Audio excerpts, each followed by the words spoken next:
कहानी सुनिए। एक साहूकार के एक बेटा बहू थे।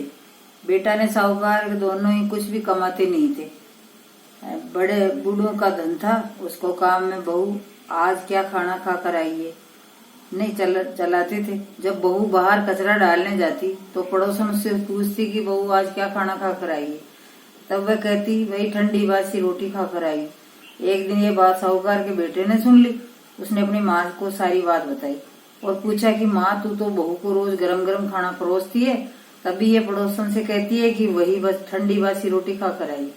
तब उसकी माता बोली, बेटे मैं तो चारों थालियां बराबर गरम गरम खाने की परोसती हूँ। यदि तुझे मुझ पर विश्वास नहीं हो तो अपनी आंखों से देख लेना। तब दूसरे दिन बेटे ने तबीयत खराब का बहाना बनाया और चादर ओढ़कर लेट गया। उसने देखा बहू ने गरम खीर खांड के भोजन किए और बहू नीचे उतरी तो बेटे ने उसका पीछा किया। पड़ोसन ने पूछने पर बहू ने पड़ोसन से वही बात दोहराई। तब उसका पति उठा और उसके कहने लगा कि अभी अभी तो तू गरम गरम खाना खाकर आई है और तूने पड़ोसन से झूठ क्यों कहा? तो मैं ठंडी बासी रोटी खाकर आई। तब उसको विद्वान पत्नी ने कहा कि ये न तो आपकी कमाई हुई रोटी है और न ही आपके पिताजी की। इस तरह से तो बैठे बैठे धन को खर्च किया जाएगा तो कुएं के पानी की तरह एक दिन पूरा समाप्त हो जाएगा। तब उसका पति विदेश कमाने के लिए चला गया। पीछे से उसकी पत्नी 12 महीने की चौथ का व्रत करती थी। उसको परदेश में रहते हुए 12 वर्ष बीत गए। चौथ माता ने सोचा कि विधायक जी ने सोचा कि अब इसके पति को घर बुलाना चाहिए, नहीं तो हमें इस कलयुग में कौन मानेगा, कौन पूजेगा। चौथ माता ने के सपने में जाकर बोली कि तू घर चला जा, तेरी पत्नी तुझे बहुत याद करती है। तब वह बोला कि मैं कैसे चला जाऊं, पर मेरे यहाँ पर बहुत कारोबार फैला हुआ है। तब चौथ माता बोली कि सुबह एक दीपक जलाकर चौथ माता का नाम लेकर बैठ जाना, देने वाले रुपए दे जाएंगे, लेने वाले ले जाएंगे। उसने सुबह उठकर वैसा ही किया। अब उसका सारा कारोबार एक दिन में ही सिमट गया। जब वह घर जाने के लिए रवाना हुआ तो रास्ते में से एक सांप आग के पास जाता हुआ मिला। लड़के ने सोचा सांप जड़ जाएगा तो उसने सांप को भगाने के लिए सिसकारी भरी, लेकिन तभी नागराज बोले कि हे पापी दुष्टी, मैं तो सांप की योनि से मुक्त हो रहा था, लेकिन तूने मुझे सिसकार दिया, इसीलिए अब मैं तुझको मुक्त डसूंगा। तब लड़का बोला, हे नागराज तुम मुझे अवश्य खा लेना, मैं आपको वचन देता हूँ, मैं 12 वर्ष बाद अपने घर मिलने जा रहा हूँ, कल रात आप अवश्य आ जाना।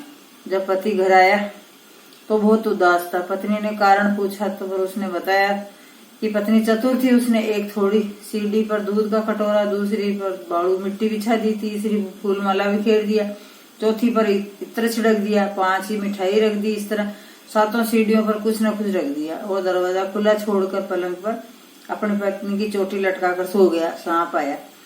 सबसे पहले उसने खूब दूध पिया तो बोला, साहूकार के बेटे तूने सुख तो बहुत दिया है, पर वचन का बंधा हुआ हूँ, इसलिए तुझे डसूंगा तो जरूर।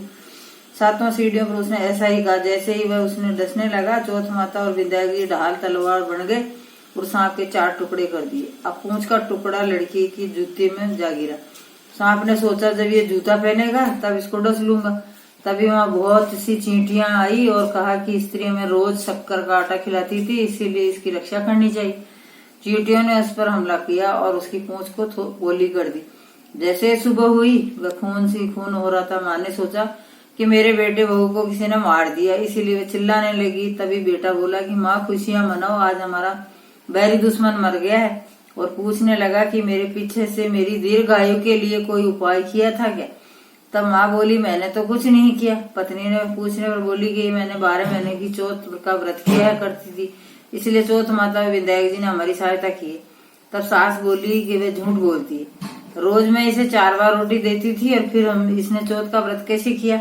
तब बहू बोली, एक बार गाय को खिलाती थी, एक मैत्राणी को देती थी, एक जमीन में गाड़ देती और शाम का खाना में चंद्रमा को अर्घ देकर खाती। यदि विश्वास नहीं हो तो पूछ लो। तब गाय माता से पूछा तो हंसने लगी। पलाश के फूल उसके मुंह से गिरने लगे।